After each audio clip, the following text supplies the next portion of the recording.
Tapi kalau memang situasinya itu adalah harus LDR, karena seperti contoh-contoh yang saya sebutkan tadi, orang tua ayahnya itu kemudian harus pindah-pindah terus-terusan, justru tidak sehat kalau anak baru masuk sekolah harus dipindah, itu akan kesulitan pendidikannya, adaptasinya, begitu ya. Apalagi kemudian dibawa ke area konflik, tidak memungkinkan lah. Ketika harus seperti ini situasinya, ada contoh yang sangat baik ternyata. Itu adalah belajar dari Nabi Ibrahim. Nabi Ibrahim itu LDR, ibu-ibu. LDR. Ingat ini kisahnya ya. Ketika Sarah cemburu gitu kan ya. Kemudian kan Nabi Ibrahim membawa Siti Hajar dan Ismail bayi itu ke padang pasir, nggak ada orang, nggak ada tanaman, nggak ada siapapun, nggak ada tanda-tanda kehidupan, begitu kan? Ditinggalkan di situ. Sampai kemudian Siti Hajar bertanya, apakah Tuhanmu menyuruhmu meninggalkan kami di sini? Begitu dijawab iya, beliau sudah merasa cukup. Kan begitu kan ya? Itu LDR, setelah itu kan nggak pernah ketemu, LDR itu beliaunya. Tetapi ketika kemudian beliau mengunjungi Ismail pada waktu ini, apa namanya, ada mimpi, diminta menyembelih Ismail. Ismail ternyata sangat taat pada perintah bapaknya, enggak terus, Bapak usik kayak teko, enggak pernah ini, moro-moro menyampaikan perintah begini, enggak ada kalimat begitu. Anak yang lama ditunggu, beliau meminta Rabbi habli minas sholihin, lalu diberi kabar fabasyir bi ghulamin halim. Allah berikan kabar gembira dengan anak yang amat sabar ya, halim. Lalu ketika anak itu sampai pada usia saya sudah bisa sama-sama berusaha. Ini semua kalimat-kalimat ini ada maknanya nanti di belakang. Lalu Ibrahim berkata, qala ya bunayya inni ara fil manam anni adbahuka. Wahai anakku, anak kecintaanku, anak sayangku ya bunaya, itu kata-kata panggilan yang menunjukkan kecintaan, memungilkan, melucukan gitu maksudnya, memanggil anaknya itu sebagai anak yang imut gitu ya, yang lucu, yang menunjukkan sayang. Sesungguhnya aku melihat di dalam mimpiku bahwa aku itu menyembelihmu. Ini beliau paham bahwa itu adalah wahyu. Fandur ma taro, madza taro. Maka katakanlah apa pendapatmu. Ini kalimat percakapan ini juga ada pelajaran nanti di belakang, saya tunjukkan. Apa yang menjadi pendapatmu? Lalu ternyata Ismail menjawab, qala ya abati fa'al ma tu'mar. Langsung nggak pakai ada macam-macam babi bu yang lain. Wahai ayahku, if'al ma tu'mar, lakukan, kerjakan apa yang diperintahkan kepadamu. Diperintahkan padamu, diperintahkan Allah, dia tahu. Kerjakan ya. Satajiduni insyaallah minas sabirin. Insyaallah engkau akan mendapatiku termasuk orang yang sabar. Pelajarannya apa ibu-ibu? Ada lagi kisah yang lain tuh, setelah Ibrahim besar itu, setelah Ismail besar, Ibrahim mengunjungi lagi sekali lagi waktu mendatangi Ismail tidak di tempat, ketemu dengan istrinya saja. Ketika kemudian ditanya bagaimana kabarmu, keadaanmu, si istri boleh cerita macam-macam, yang itu intinya menjelekkan sang suaminya, begitu. Oleh Ibrahim, Nabi Ibrahim ini pamit menitipkan suatu pesan. Gantilah palang pintumu. Istrinya itu disuruh menceraikan dan Ismail langsung menceraikan. Padahal ini bapak yang nggak pernah ketemu begitu ya, jarang-jarang ketemu.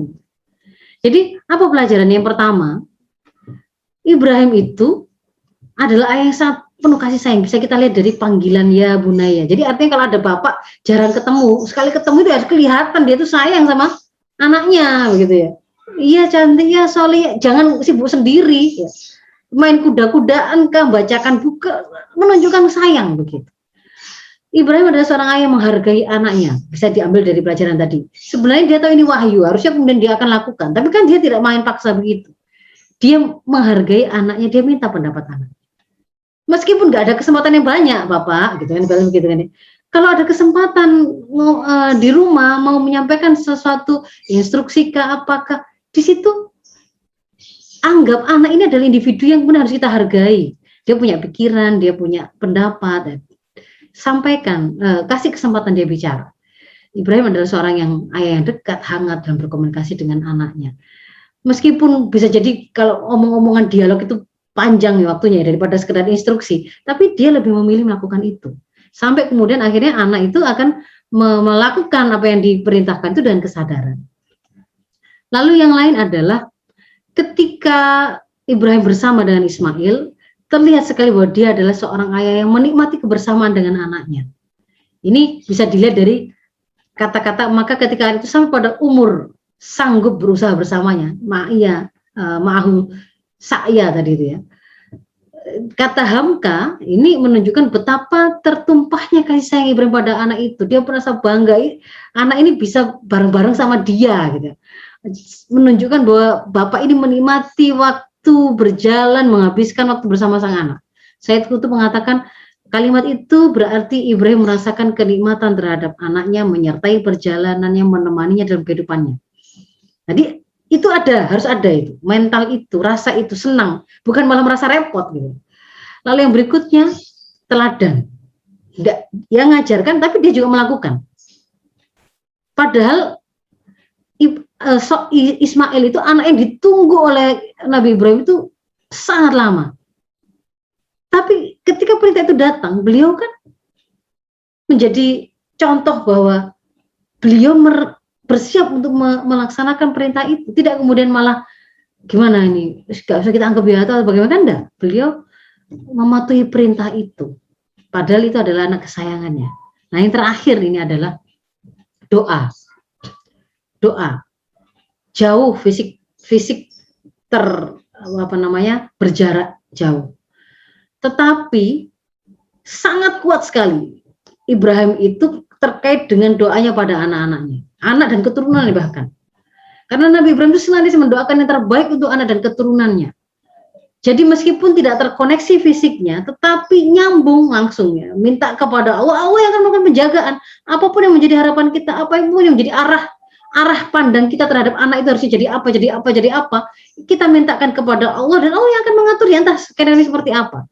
Mungkin tidak dengan kehadiran sang bapak, fatherless, tapi ada father lain dalam bentuk yang lain, gurunya, ustadznya, pengasuhnya, tetangga, atau kakeknya, pamannya, siapapun itu yang kemudian Allah hadirkan. Ini bisa ibu buka di berbagai macam surat itu, bahwa Ibrahim itu meminta doa, itu macam-macam. Ketika Nabi Ibrahim, aku akan mengangkat kedudukanmu. Nabi Ibrahim meminta, anak keturunanku juga ya Allah, mesti begitu.